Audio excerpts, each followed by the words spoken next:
കഴിഞ്ഞ ഒരു മാസക്കാലത്തിനുള്ളിൽ national stock എക്സ്ചേഞ്ചിന്റെ സൂചികയായ Nifty 50 ഏകദേശം 10% ഇടിവ് രേഖപ്പെടുത്തി. ഞാൻ ഈ വീഡിയോ റെക്കോർഡ് ചെയ്യുന്ന സമയത്തും നിഫ്റ്റി 50യും അതേപോലെ BSE സെൻസെക്സും നെഗറ്റീവ് സോണിലാണ് ട്രേഡ് ചെയ്യുന്നത്. ഞാൻ ഈ വീഡിയോ പോസ്റ്റ് ചെയ്യുന്നതിന് മെയിനായിട്ടുള്ള ഒരു റീസൺ നമ്മുടെ പ്രേക്ഷകരിൽ നിന്ന് ദിനംപ്രതി ലഭിക്കുന്ന ചില ചോദ്യങ്ങൾക്കുള്ള ഉത്തരമായിട്ടാണ്. സ്റ്റോക്ക് മാർക്കറ്റ് ഒരു നെഗറ്റീവ് സോണിലേക്ക് പോയിക്കൊണ്ടിരിക്കുന്ന ഒരു സാഹചര്യത്തിൽ മ്യൂച്വൽ ഫണ്ടുകളിലും മറ്റ് നിക്ഷേപം നടത്തിയ നമ്മുടെ സാധാരണക്കാരായിട്ടുള്ള വ്യക്തികൾക്ക് അവരുടെ ഇൻവെസ്റ്റ്മെൻറ്റിൽ ഒരുപാട് നഷ്ടം സംഭവിച്ചിട്ടുണ്ട്. പല വ്യക്തികളും ചോദിക്കുന്ന ഒരു ചോദ്യം, അവരിപ്പോൾ ഹോൾഡ് ചെയ്യുന്ന മ്യൂച്വൽ ഫണ്ട് യൂണിറ്റുകൾ ഇപ്പോൾ നഷ്ടത്തിൽ വിൽക്കണമോ അതോ അവർ ഹോൾഡ് ചെയ്യണമോ? ഇതേപോലെയുള്ള ചോദ്യമാണ് മിക്കവാറും എല്ലാ പ്രേക്ഷകരും ചോദിച്ചുകൊണ്ടിരിക്കുന്നത്. 6 മാസക്കാലത്തിനുള്ളിൽ സ്റ്റോക്ക് മാർക്കറ്റിലോ അല്ലെങ്കിൽ മ്യൂച്വൽ ഫണ്ട് യൂണിറ്റുകളുടെ ഇക്വിറ്റി ഫണ്ടുകളിലോ നിക്ഷേപം നടത്തിയ നിക്ഷേപകർക്ക് നിശ്ചയമായിട്ടും അവരുടെ ഇൻവെസ്റ്റ്മെൻറ്റിൽ ഒരു നഷ്ടം സംഭവിച്ചിട്ടുണ്ട്. അതിന് മെയിനായിട്ടുള്ള കാരണം സ്റ്റോക്ക് മാർക്കറ്റിലുള്ള ഇടിവ് തന്നെയാണ്. ഇതിനു മുന്നേയും നമ്മുടെ യൂട്യൂബ് ചാനലിൽ പോസ്റ്റ് ചെയ്ത പല വീഡിയോകളിലും നമ്മൾ ഇൻവെസ്റ്റേഴ്സിനെ കോഷൻ ചെയ്തിരുന്നു. കാരണം കഴിഞ്ഞ കുറേ നാളുകളായിട്ട് അല്ലെങ്കിൽ കഴിഞ്ഞ ഒരു വർഷമായിട്ട് മ്യൂച്വൽ ഫണ്ടുകൾ ഒട്ടനവധി NFOകളുമായിട്ട് മുന്നോട്ട് വരുന്നുണ്ട്. ഈ NFOകളിൽ നിക്ഷേപം നടത്തിയിരിക്കുന്ന വ്യക്തികൾക്ക് തീർച്ചയായിട്ടും ഇന്നൊരു നോഷണൽ ലോസ് ഉണ്ടായിട്ടുണ്ട്. ഒരു 10 മുതൽ 15% വരെയും അവർ നിക്ഷേപം നടത്തിയ എമൗണ്ടിൽ നിന്ന് കുറവ് വന്നിട്ടുണ്ട്. സ്റ്റോക്ക് മാർക്കറ്റിലും അതേപോലെ മ്യൂച്വൽ ഫണ്ടുകളുടെ ഇക്വിറ്റി ഫണ്ടുകളും വളരെ റിസ്കി ആയിട്ടുള്ള ഒരു ഇൻവെസ്റ്റ്മെൻ്റ് ആണെന്ന് നമ്മൾ പല പ്രാവശ്യം ആവർത്തിച്ച് പറഞ്ഞിട്ടുള്ള ഒരു കാര്യമാണ്.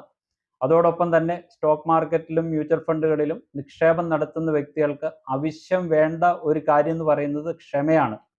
നമ്മുടെ ഇൻവെസ്റ്റേഴ്സിനെ സംബന്ധിച്ചിടത്തോളം, പ്രത്യേകിച്ച് റീസെൻ്റ് ആയിട്ട് മ്യൂച്വൽ ഫണ്ടുകളിലും മറ്റും നിക്ഷേപങ്ങൾ ആരംഭിച്ച ഇൻവെസ്റ്റേഴ്സിനെ സംബന്ധിച്ചിടത്തോളം അവർ പാനിക്കായിട്ടുണ്ട്.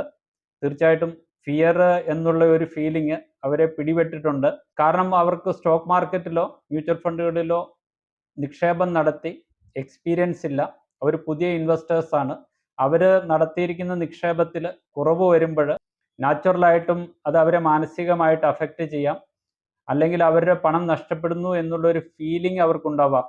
ഇങ്ങനെയുള്ള ഒരു സാഹചര്യത്തിൽ ഒരു മ്യൂച്വൽ ഫണ്ടിൽ നിക്ഷേപം നടത്തിയിരിക്കുന്ന ഇൻവെസ്റ്റർ എന്താണ് ചെയ്യേണ്ടത്? ഈ കാര്യങ്ങളാണ് വ്യക്തമായിട്ട് ഈ വീഡിയോയിൽ നമ്മൾ ഡിസ്കസ് ചെയ്യുന്നത്. ഈ യൂട്യൂബ് ചാനലിൽ ഏകദേശം 1100-ൽ കൂടുതൽ വീഡിയോകൾ പോസ്റ്റ് ചെയ്തിട്ടുണ്ട്. Savings, investment, financial planning, tax planning, insurance planning, estate planning എന്നിങ്ങനെ വിവിധ സബ്ജക്റ്റുകൾ ഡിസ്കസ് ചെയ്യുന്ന ഒട്ടനവധി വീഡിയോകളും ഉപകാരപ്രദമായിട്ടുള്ള വീഡിയോകൾ നമ്മുടെ യൂട്യൂബ് ചാനലിലുണ്ട്. തീർച്ചയായിട്ടും നിങ്ങൾക്ക് സമയം കിട്ടുമ്പോൾ ഈ യൂട്യൂബ് ചാനൽ വിസിറ്റ് ചെയ്ത് ആ വീഡിയോകൾ കാണുവാനായിട്ട് ശ്രമിക്കുക. അതോടൊപ്പം തന്നെ ഈ യൂട്യൂബ് ചാനലിൽ പോസ്റ്റ് ചെയ്യുന്ന വീഡിയോകൾ യഥാസമയം നിങ്ങളിൽ എത്തണമെങ്കിൽ ഈ യൂട്യൂബ് ചാനൽ സബ്സ്ക്രൈബ് ചെയ്യുകയും ഇതിലെ വീഡിയോകൾ ലൈക്ക് ചെയ്യുകയും ചെയ്യുക. എന്തുകൊണ്ടാണ് സ്റ്റോക്ക് മാർക്കറ്റ് താഴോട്ട് പോകുന്നത് അല്ലെങ്കിൽ ഒരു ബാരിഷ് ട്രെൻഡ് കാണിക്കുന്നത് എന്നുള്ള 2-3 കാര്യങ്ങൾ ഡിസ്കസ് ചെയ്തതിന് ശേഷം നമുക്ക് മ്യൂച്വൽ ഫണ്ടുകളെ കുറിച്ച് സംസാരിക്കാം.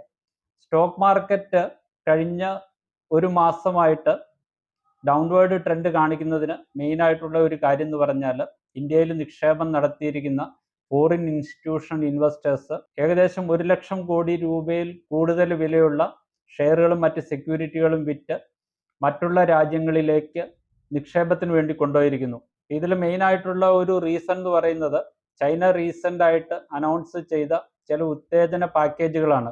ഇത് അവരുടെ ഇക്കോണമീനെ ബൂസ്റ്റ് ചെയ്യുമെന്നും അതോടൊപ്പം തന്നെ അത് സ്റ്റോക്ക് മാർക്കറ്റിൽ കൂടുതൽ ഗെയിൻ ഉണ്ടാക്കാൻ സാധിക്കുമെന്നുള്ള കാരണത്താലാണ് പല ഫോറിൻ ഇൻസ്റ്റിറ്റ്യൂഷണൽ ഇൻവെസ്റ്റേഴ്സും ഇന്ത്യയിൽ നിന്ന് സ്റ്റോക്കുകൾ വിറ്റ് ചൈനയിലേക്ക് അവർ നിക്ഷേപം മാറ്റുന്നത്. ചൈന ഈ പ്രഖ്യാപിച്ച ഉത്തേജന പാക്കേജിൻ്റെ എഫക്റ്റ് എത്ര നാൾ നിലനിൽക്കുമെന്ന് നമുക്കറിയില്ല.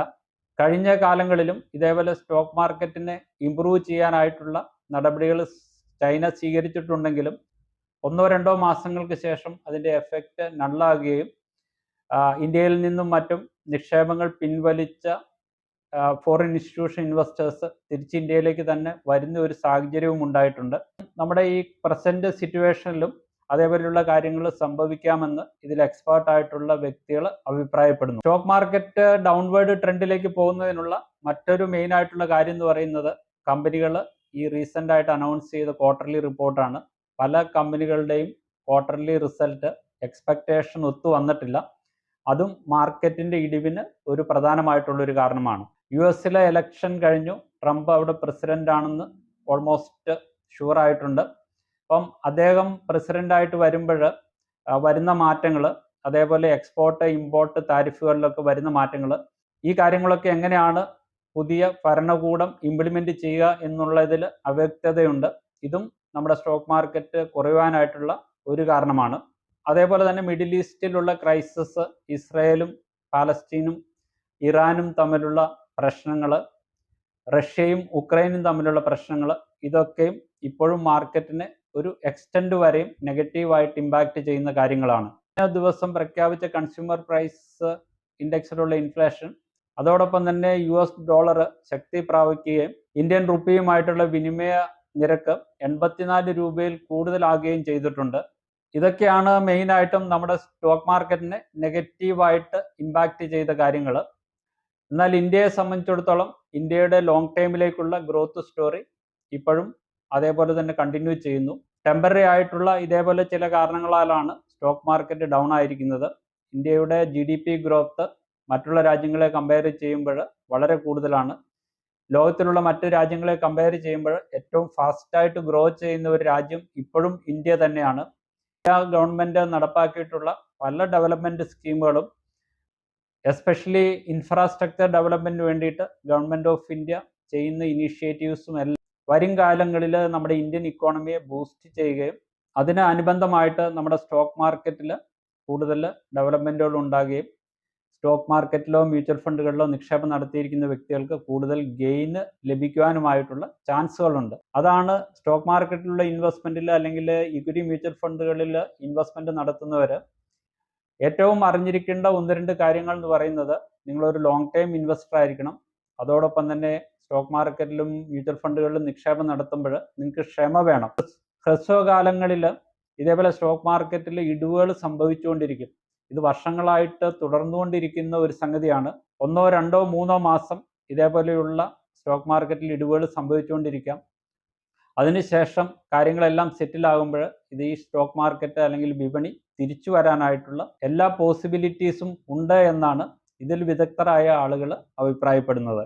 എപ്പോഴും നിങ്ങൾ സ്റ്റോക്ക് മാർക്കറ്റിലോ അല്ലെങ്കിൽ മ്യൂച്വൽ ഫണ്ടുകളിലോ നിക്ഷേപം നടത്തുമ്പോൾ fear, greed, fear of missing out, ഇതേപോലെയുള്ള ഫീലിങ്ങുകൾ നിങ്ങൾ മാറ്റിവെക്കുക.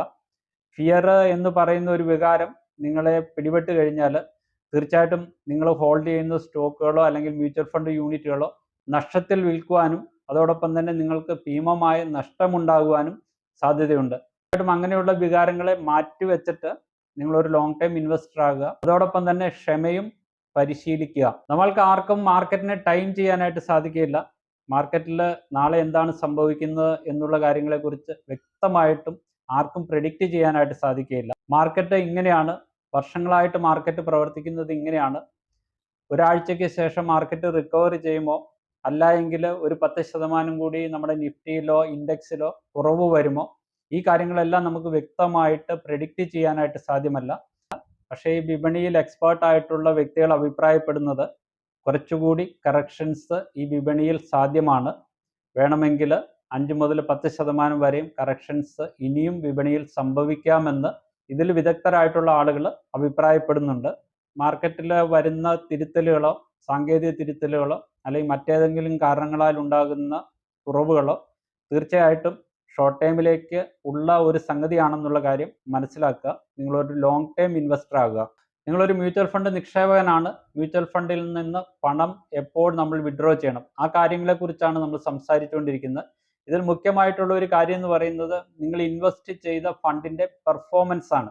അപ്പോൾ നിങ്ങൾ ഇൻവെസ്റ്റ് ചെയ്ത ഫണ്ട് നല്ല രീതിയിൽ പെർഫോം ചെയ്യുന്നില്ല, അല്ലെങ്കിൽ ആ കാറ്റഗറിയിൽ പെടുന്ന മറ്റുള്ള ഫണ്ടുകളുമായിട്ട് കമ്പയർ ചെയ്യുമ്പോൾ ഈ ഫണ്ടിൻ്റെ പെർഫോമൻസ് വളരെ പുവറാണെങ്കിൽ തീർച്ചയായിട്ടും അതേപോലെയുള്ള ഫണ്ടുകൾ നിങ്ങൾ എക്സിറ്റ് ചെയ്യേണ്ട സമയമായി.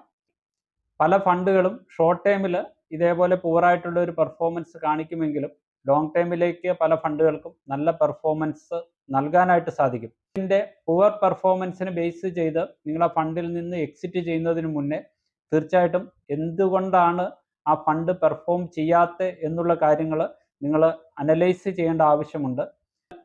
അതല്ലാതെ ഒരു ഫണ്ട് ഒരു ക്വാർട്ടറിൽ മറ്റുള്ള സിമിലർ കാറ്റഗറിയിലുള്ള ഫണ്ടുകളുമായിട്ട് കമ്പയർ ചെയ്യുമ്പോൾ പുവറായിട്ടുള്ള ഒരു പെർഫോമൻസ് നൽകി എന്നുള്ള കാരണത്താൽ നമ്മൾ ആ ഫണ്ടിൽ നിന്ന് എക്സിറ്റ് ചെയ്യേണ്ട ആവശ്യമില്ല. ഒരു ഫണ്ട് കണ്ടിന്യൂസ് ആയിട്ട് ഒരു വർഷത്തിൽ കൂടുതൽ പുവറായിട്ടുള്ള ഒരു പെർഫോമൻസ് ആ കാറ്റഗറിയിൽ പെടുന്ന ഫണ്ടുകളുമായിട്ട് കമ്പയർ ചെയ്യുമ്പോൾ നൽകുന്നുണ്ടെങ്കിൽ തീർച്ചയായിട്ടും ആ ഫണ്ടിൽ നിന്ന് എക്സിറ്റ് ചെയ്ത് മറ്റേതെങ്കിലും ഫണ്ടിൽ ഇൻവെസ്റ്റ് ചെയ്യേണ്ട ആവശ്യമുണ്ടെന്ന് നമ്മൾ മനസ്സിലാക്കുക. അതിനൊപ്പം തന്നെ പലപ്പോഴും നമ്മൾ ചെയ്യുന്ന തെറ്റായിട്ടുള്ള ഒരു കാര്യമാണ് നമ്മൾ ഏതെങ്കിലും തരത്തിലുള്ള ഡിസ്ക്രിഷണറി സ്പെൻഡിങ്ങിന് വേണ്ടിയിട്ട് നമ്മുടെ മ്യൂച്വൽ ഫണ്ട് യൂണിറ്റുകൾ വിൽക്കുക. സാധാരണയായിട്ട് മ്യൂച്വൽ ഫണ്ടുകളിൽ നമ്മൾ നിക്ഷേപം നടത്തുന്നത് ഒരു പ്രത്യേക ഫൈനാൻഷ്യൽ ഗോൾ നമ്മുടെ മനസ്സിൽ കണ്ടുകൊണ്ടായിരിക്കും. അപ്പോൾ ഷോർട്ട് ടൈമിലേക്കുള്ള നമുക്ക് ഏതെങ്കിലും ഡിസ്ക്രിഷണറി എക്സ്പെൻസസ്, അതായത് ഏതെങ്കിലും തരത്തിലുള്ള entertainment, hobbies, recreational activities, travel, വെക്കേഷന് വേണ്ടിയിട്ടുള്ള ട്രാവൽ, ലക്ഷറി ഗുഡ്സുകൾ വാങ്ങുന്നതിന് വേണ്ടിയിട്ട്, ഹോമിൽ റിനോവേഷൻ നടത്തുന്നതിന്, ഡെക്കറേഷൻ നടത്തുന്നതിന് വേണ്ടിയിട്ട്, ഏതെങ്കിലും സെലിബ്രേഷന് വേണ്ടിയിട്ട് ഗിഫ്റ്റുകൾ വാങ്ങുന്നതിന് വേണ്ടിയിട്ട്, ഗാഡ്ജറ്റുകൾ വാങ്ങുന്നതിന് വേണ്ടിയിട്ട്, ഇതേപോലെ ഡിസ്ക്രിഷണറി എക്സ്പെൻസസിന് വേണ്ടിയിട്ട് നമ്മുടെ മ്യൂച്വൽ ഫണ്ട് യൂണിറ്റുകൾ നിങ്ങൾ റിഡീം ചെയ്യാതിരിക്കുക. നിങ്ങൾ ഏതെങ്കിലും പർട്ടിക്കുലർ ഫൈനാൻഷ്യൽ ഗോൾ അച്ചീവ് ചെയ്യുന്നതിന് വേണ്ടിയിട്ടായിരിക്കും ഇൻവെസ്റ്റ് ചെയ്തിരിക്കുന്നത്. ആ ഗോൾ അച്ചീവ് ചെയ്യുന്നത് വരെയും നിങ്ങളുടെ ഇൻവെസ്റ്റ്മെൻറ്റ് കണ്ടിന്യൂ ചെയ്യുക. സമയങ്ങളിലും നിങ്ങൾ നിക്ഷേപം നടത്തിയിരിക്കുന്നത് ഒരു ലോങ് ടൈം ഗോൾ അച്ചീവ് ചെയ്യുന്നതിന് വേണ്ടിയിട്ടായിരിക്കാം, നിങ്ങളുടെ കുട്ടികളുടെ എഡ്യൂക്കേഷന് വേണ്ടിയിട്ടായിരിക്കാം, അല്ലെങ്കിൽ നിങ്ങൾക്കൊരു വീട് വാങ്ങുന്നതിന് വേണ്ടിയിട്ടായിരിക്കാം, അല്ലെങ്കിൽ ഒരു വെഹിക്കിൾ വാങ്ങുന്നതിന് വേണ്ടിയിട്ടാകാം. അപ്പം സാധാരണയായിട്ട് നിങ്ങൾ ഇക്വിറ്റി ഫണ്ടുകളിലാണ് നിക്ഷേപം നടത്തുന്നതെങ്കിൽ നിങ്ങളുടെ ഗോള് അച്ചീവ് ചെയ്യേണ്ട സമയത്തിന് അറ്റ്ലീസ്റ്റ് ഒരു വർഷമോ അല്ലെങ്കിൽ 1.5 വർഷം മുന്നെയോ ഇക്വിറ്റി ഫണ്ടുകളുടെ യൂണിറ്റുകൾ റിഡീം ചെയ്ത് സേഫ് ആയിട്ടുള്ള ഏതെങ്കിലും മണി മാർക്കറ്റ് ഫണ്ടുകളിലോ ലിക്വിഡ് ഫണ്ടുകളിലേക്കോ മാറ്റാനായിട്ട് നിങ്ങൾ ശ്രദ്ധിക്കുക. സ്റ്റോക്ക് മാർക്കറ്റിൽ ഇതുപോലെ പല സമയങ്ങളിലും ഷോർട്ട് ടൈമിൽ വരുന്ന കറക്ഷൻസ് ഓർ വേരിയേഷൻസ് അത് നിങ്ങളുടെ ഗോൾ അച്ചീവ് ചെയ്യുന്നതിന് പലപ്പോഴും അതൊരു തടസ്സമായിട്ട് വരാറുണ്ട്. നിങ്ങളുടെ ഫൈനാൻഷ്യൽ ഗോൾ അച്ചീവ് ചെയ്യുന്നതിന് ഒരു 2 വർഷം ബാക്കിയുണ്ട്. ഈ 2 വർഷത്തിനുള്ളിൽ സ്റ്റോക്ക് മാർക്കറ്റ് ഏത് ദിശയിലാണ് സഞ്ചരിക്കുക എന്നുള്ള കാര്യം നിങ്ങൾക്ക് വ്യക്തമായിട്ട് അറിയില്ല. അതിനാൽ നിങ്ങളുടെ ഫൈനാൻഷ്യൽ ഗോൾ അച്ചീവ് ചെയ്യേണ്ട സമയത്തിന് ഒരു വർഷമോ അല്ലെങ്കിൽ 1.5 വർഷം മുന്നേ തന്നെ ഇക്വിറ്റി ഫണ്ടുകളിൽ നിന്ന് നിങ്ങളുടെ യൂണിറ്റുകൾ റിഡീം ചെയ്ത് സേഫ് ആയിട്ടുള്ള ലിക്വിഡ് ഫണ്ടുകളിലോ മണി മാർക്കറ്റ് ഫണ്ടുകളിലോ അല്ലെങ്കിൽ ബാങ്ക് നിക്ഷേപങ്ങളിലേക്കോ മാറ്റുകയായിരിക്കും നല്ലത്. മ്യൂച്വൽ ഫണ്ടുകളിൽ നിന്ന് നിക്ഷേപം പിൻവലിക്കുന്നതിന് മറ്റൊരു കാരണം എന്ന് പറയുന്നത് റിസ്ക് ടോളറൻസ് ആണ്. പല വ്യക്തികളുടെയും റിസ്ക് ടോളറൻസ് ഡിഫറൻസ് ആയിരിക്കും. High risk, medium risk, low risk കാറ്റഗറിയിലുള്ള വ്യക്തികളുണ്ടാവാം. ചെയ്യുന്ന സമയത്ത് നിങ്ങൾ ഹൈ റിസ്ക് കാറ്റഗറിയിലുള്ള ഒരു വ്യക്തി ആയിരിക്കാം. പക്ഷേ വർഷങ്ങൾക്ക് ശേഷം പല കാരണങ്ങളാൽ നിങ്ങളുടെ റിസ്ക് ആപ്പിറ്റേറ്റ് മാറിയിട്ടുണ്ടാവാം. അങ്ങനെയുള്ള ഒരു സാഹചര്യത്തിൽ നിങ്ങൾക്ക് കൂടുതൽ റിസ്ക് എടുക്കാനായിട്ടുള്ള ഒരു താല്പര്യമില്ല എങ്കിൽ നിങ്ങൾ ഹൈ റിസ്ക് കാറ്റഗറിയിൽ പെടുന്ന ഫണ്ടുകളിലാണ് നിക്ഷേപം നടത്തിയിരിക്കുന്നതെങ്കിൽ ആ ഫണ്ടുകളിൽ നിന്ന് നിങ്ങളുടെ നിക്ഷേപം പിൻവലിച്ച് മീഡിയം റിസ്കോ അല്ലെങ്കിൽ ലോ റിസ്ക് കാറ്റഗറിയിലേക്കുള്ള ഫണ്ടുകളിലേക്ക് നിങ്ങൾ നിക്ഷേപം മാറ്റേണ്ടത് ആവശ്യമുണ്ട്. ചുരുക്കത്തിൽ പറഞ്ഞാൽ നിങ്ങൾ മ്യൂച്വൽ ഫണ്ട് യൂണിറ്റുകൾ റിഡീം ചെയ്യേണ്ട സാഹചര്യങ്ങൾ നിങ്ങളുടെ ഫൈനാൻഷ്യൽ ഗോൾ അച്ചീവ് ചെയ്യുന്ന സമയം എത്തുമ്പോൾ നിങ്ങളുടെ ഫൈനാൻഷ്യൽ നീഡ്സ് ചേഞ്ച് ചെയ്യുന്ന ഒരു സാഹചര്യത്തിൽ, നിങ്ങളുടെ ഫണ്ട് അണ്ടർ പെർഫോം ചെയ്യുന്ന ഒരു സാഹചര്യത്തിൽ, നിങ്ങളുടെ പോർട്ട്ഫോളിയോ റീബാലൻസ് ചെയ്യേണ്ടി വരുന്ന ഒരു സാഹചര്യത്തിൽ, ഏതെങ്കിലും ഇക്കണോമിക് സിറ്റുവേഷൻസ് കാരണം മാർക്കറ്റിൽ സിവിയർ ആയിട്ടുള്ള ഒരു കറക്ഷൻ വരുമെന്ന് നിങ്ങൾ പ്രതീക്ഷിക്കുന്ന ഒരു സാഹചര്യത്തിൽ അത് ആർക്കും കറക്റ്റായിട്ട് മാർക്കറ്റിനെ പ്രെഡിക്റ്റ് ചെയ്യാനായിട്ട് സാധിക്കുകയില്ല. അപ്പോൾ നിങ്ങൾ വിശ്വസിക്കുകയാണ് ഈ മാർക്കറ്റ് വരുന്ന ഒരു 2 വർഷത്തേന് ഡൗൺ ട്രെൻഡിലായിരിക്കാം, അല്ലെങ്കിൽ മാർക്കറ്റ് താഴോട്ടാണ് പോയിരിക്കുക എന്ന് നിങ്ങൾ സ്ട്രോങ് ആയിട്ട് വിശ്വസിക്കുന്നുണ്ടെങ്കിൽ നിങ്ങളുടെ മ്യൂച്വൽ ഫണ്ട് യൂണിറ്റുകൾ ഹൈ റേറ്റിൽ റിഡീം ചെയ്ത് സേഫ് ആയിട്ടുള്ള ഇൻവെസ്റ്റ്മെൻറ്റുകളിലേക്ക് മാറ്റി മാർക്കറ്റ് സ്റ്റഡി ആകുന്ന ഒരു സമയത്ത് കുറഞ്ഞ റേറ്റിൽ നിങ്ങൾക്ക് ഇൻവെസ്റ്റ് ചെയ്യാനും പറ്റും. എന്നാൽ എത്ര വ്യക്തികൾക്ക് മാർക്കറ്റിൻ്റെ മൂവ്മെൻറ്റ് കറക്റ്റായിട്ട് പ്രെഡിക്റ്റ് ചെയ്ത് ഇൻവെസ്റ്റ്മെൻറ്റുകൾ നടത്തുവാനും അതോടൊപ്പം തന്നെ ഇൻവെസ്റ്റ്മെൻറ്റുകൾ പിൻവലിക്കാൻ സാധിക്കുമെന്നുള്ള കാര്യത്തിൽ എനിക്ക് സംശയമുണ്ട്. മ്യൂച്വൽ ഫണ്ടുകളിലുള്ള നിക്ഷേപങ്ങൾ പിൻവലിക്കുന്നതിന് മറ്റൊരു കാരണം നമുക്ക് പറയാവുന്നത് ടാക്സ് ഇംപ്ലിക്കേഷനാണ്.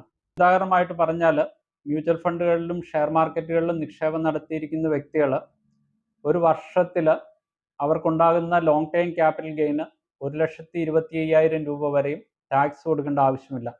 ആ ടാക്സ് ബെനിഫിറ്റ് നിങ്ങൾ അവെയിൽ ചെയ്യണമെങ്കിൽ തീർച്ചയായിട്ടും നിങ്ങൾ ആ മ്യൂച്വൽ ഫണ്ട് യൂണിറ്റുകളോ ഷെയറുകളോ വിറ്റ് ലാഭമെടുക്കുകയാണ് ചെയ്യേണ്ടത്. ഇങ്ങനെയുള്ള ഒരു സാഹചര്യത്തിലും പലപ്പോഴും വ്യക്തികൾ മ്യൂച്വൽ ഫണ്ട് യൂണിറ്റുകൾ വിൽക്കാറുണ്ട്. പല സമയങ്ങളിലും നമ്മൾ മ്യൂച്വൽ ഫണ്ടുകളുടെ പെർഫോമൻസ് അനലൈസ് ചെയ്യുമ്പോൾ ഇമ്പോർട്ടൻ്റ് ആയിട്ടുള്ള ഒരു കാര്യം, സിമിലർ കാറ്റഗറിയിൽ ഓപ്പറേറ്റ് ചെയ്യുന്ന ഒരു ഫണ്ട് അല്ലെങ്കിൽ നിങ്ങൾ ഇൻവെസ്റ്റ് ചെയ്തിരിക്കുന്ന ഒരു ഫണ്ട് മറ്റുള്ള ഫണ്ടുകളെ കമ്പയർ ചെയ്യുമ്പോൾ കൂടുതലായിട്ടുള്ള ഒരു എക്സ്പെൻസസ് റേഷ്യോ ആണ് വരുന്നതെങ്കിൽ, അതോടൊപ്പം തന്നെ ആ ഫണ്ടിൻ്റെ പെർഫോമൻസ് മോശമാണെങ്കിൽ തീർച്ചയായിട്ടും നിങ്ങൾക്ക് ആ ഫണ്ടിൽ നിന്ന് എക്സിറ്റ് ചെയ്ത് മറ്റൊരു ഫണ്ടിലേക്ക് നിങ്ങളുടെ നിക്ഷേപം മാറ്റാവുന്നതാണ്. പലപ്പോഴും നമ്മുടെ ഇൻവെസ്റ്റ്മെൻറ്റ് സ്ട്രാറ്റജിയിൽ ചേഞ്ചസുകൾ നമ്മൾ വരുത്താറുണ്ട്. നിങ്ങളിപ്പം ആക്റ്റീവ്ലി മാനേജ് ചെയ്തിരിക്കുന്ന ഫണ്ടുകളിലാണ് നിക്ഷേപം നടത്തിയിരിക്കുന്നതെങ്കിൽ നിങ്ങൾക്ക് കുറച്ചുകൂടി സേഫായിട്ട് അതേപോലെ പ്രെഡിക്റ്റബിൾ ആയിട്ടുള്ള റിട്ടേൺസ് നിങ്ങൾക്ക് ലഭിക്കണമെങ്കിൽ പല സമയങ്ങളിലും നിങ്ങളുടെ സ്ട്രാറ്റജി ചേഞ്ച് ചെയ്ത് പാസീവായിട്ട് മാനേജ് ചെയ്യുന്ന ഇൻഡെക്സ് ഫണ്ടുകളിലേക്കോ മറ്റോ നിങ്ങൾ പലപ്പോഴും നിക്ഷേപം മാറ്റാറുണ്ട്. ഇക്വിറ്റി മ്യൂച്വൽ ഫണ്ടുകളിൽ ലംസമായിട്ട് നിങ്ങൾ നിക്ഷേപം നടത്തുവാൻ ഉദ്ദേശിക്കുന്ന വ്യക്തികളാണെങ്കിൽ തീർച്ചയായിട്ടും ലംസമായിട്ടുള്ള ഒരു നിക്ഷേപം നടത്താതെ, കാരണം മാർക്കറ്റിൻ്റെ ചേഞ്ചസ് നമുക്കറിയാൻ പറ്റില്ല, ലംസമായിട്ടുള്ള എമൗണ്ട് സ്പ്ലിറ്റ് ചെയ്ത് ചെറിയ ചെറിയ എമൗണ്ടുകളായിട്ട് നിക്ഷേപം നടത്തുക. ഏറ്റവും ആപ്റ്റായിട്ടുള്ള ഒരു ഇൻവെസ്റ്റ്മെൻറ്റ് റൂട്ട് എന്ന് പറയുന്നത് സിസ്റ്റമാറ്റിക് ഇൻവെസ്റ്റ്മെൻറ്റ് പ്ലാനിലുള്ള ഇൻവെസ്റ്റ്മെൻറ്റ് അല്ലെങ്കിൽ SIPs ആണ്. നമുക്ക് വ്യക്തമായിട്ട് മാർക്കറ്റിനെ പ്രെഡിക്റ്റ് ചെയ്യാൻ സാധിക്കാത്ത ഒരു സാഹചര്യത്തിൽ നമ്മുടെ ഇൻവെസ്റ്റ്മെൻറ്റിൻ്റെ കോസ്റ്റ് ആവറേജ് ചെയ്യുന്നതിനും കൂടുതൽ ബെനിഫിറ്റുകൾ നമുക്ക് ലഭിക്കണമെങ്കിൽ നിങ്ങളൊരു മ്യൂച്വൽ ഫണ്ട് ഇൻവെസ്റ്ററാണ്, റീസെൻ്റ് ആയിട്ടാണ് നിങ്ങളുടെ ഇൻവെസ്റ്റ്മെൻറ്റുകൾ നിങ്ങൾ സ്റ്റാർട്ട് ചെയ്തിരിക്കുന്നത്, റീസെൻ്റായിട്ട് നടത്തിയിരിക്കുന്ന നിക്ഷേപങ്ങളിൽ നിങ്ങൾക്ക് നോഷണലായിട്ടുള്ള ലോസുകൾ ഉണ്ടായിട്ടുണ്ട്. ഒരു ഇൻവെസ്റ്റർ എന്ന നിലയിൽ നിങ്ങൾക്ക് എടുക്കാവുന്ന ഒരു ഡിസിഷൻ നിങ്ങളുടെ മ്യൂച്വൽ ഫണ്ട് യൂണിറ്റുകൾ നഷ്ടത്തിൽ വിൽക്കണമോ അല്ലെങ്കിൽ നിങ്ങളൊരു ലോങ് ടൈം ഇൻവെസ്റ്റർ ആണ് എന്നുള്ള കാര്യം മനസ്സിലാക്കി ലോങ് ടൈമിലേക്ക് ഹോൾഡ് ചെയ്യണം. സാധാരണയായിട്ട് 5 മുതൽ 7 വർഷം വരെയും നിങ്ങൾ മ്യൂച്വൽ ഫണ്ട് യൂണിറ്റുകൾ ഹോൾഡ് ചെയ്താലാണ് നിങ്ങൾക്ക് റീസണബിൾ ആയിട്ടുള്ള ഒരു റിട്ടേൺസ് അതിൽ നിന്ന് ലഭിക്കുക എന്നുള്ള സത്യം നിങ്ങൾ മനസ്സിലാക്കുക. മാർക്കറ്റിൽ ഇതേപോലെയുള്ള വേരിയേഷൻസ് വന്നുകൊണ്ടിരിക്കും. ആ വേരിയേഷൻസിനെ മനസ്സിലാക്കാൻ സാധിക്കുന്ന അല്ലെങ്കിൽ അതോട് പൊരുത്തപ്പെട്ടു പോകാൻ സാധിക്കുന്ന വ്യക്തികൾ മാത്രമാണ് ഇതേപോലെ റിസ്കി ആയിട്ടുള്ള ഇൻവെസ്റ്റ്മെൻറ്റ് ഓപ്ഷനുകളിൽ നിക്ഷേപം നടത്താവുള്ളൂ. ഈ യൂട്യൂബ് ചാനലിൽ പോസ്റ്റ് ചെയ്യുന്ന ഇതേപോലെ യൂസ്ഫുൾ ആയിട്ടുള്ള വീഡിയോകൾ യഥാസമയം നിങ്ങളിൽ എത്തണമെങ്കിൽ ഈ യൂട്യൂബ് ചാനൽ സബ്സ്ക്രൈബ് ചെയ്യുക, ഈ വീഡിയോ ലൈക്ക് ചെയ്യുക, അതോടൊപ്പം തന്നെ മറ്റുള്ളവരുടെ അറിവിലേക്ക് വേണ്ടിയിട്ട് ഷെയർ ചെയ്യുകയും ചെയ്യുക. ഇതേപോലെ യൂസ്ഫുള്ളും ഇൻഫോർമേറ്റീവുമായിട്ടുള്ള മറ്റൊരു വീഡിയോയുമായിട്ട് മറ്റൊരവസരത്തിൽ കാണുന്നവരെ നന്ദി, നമസ്കാരം.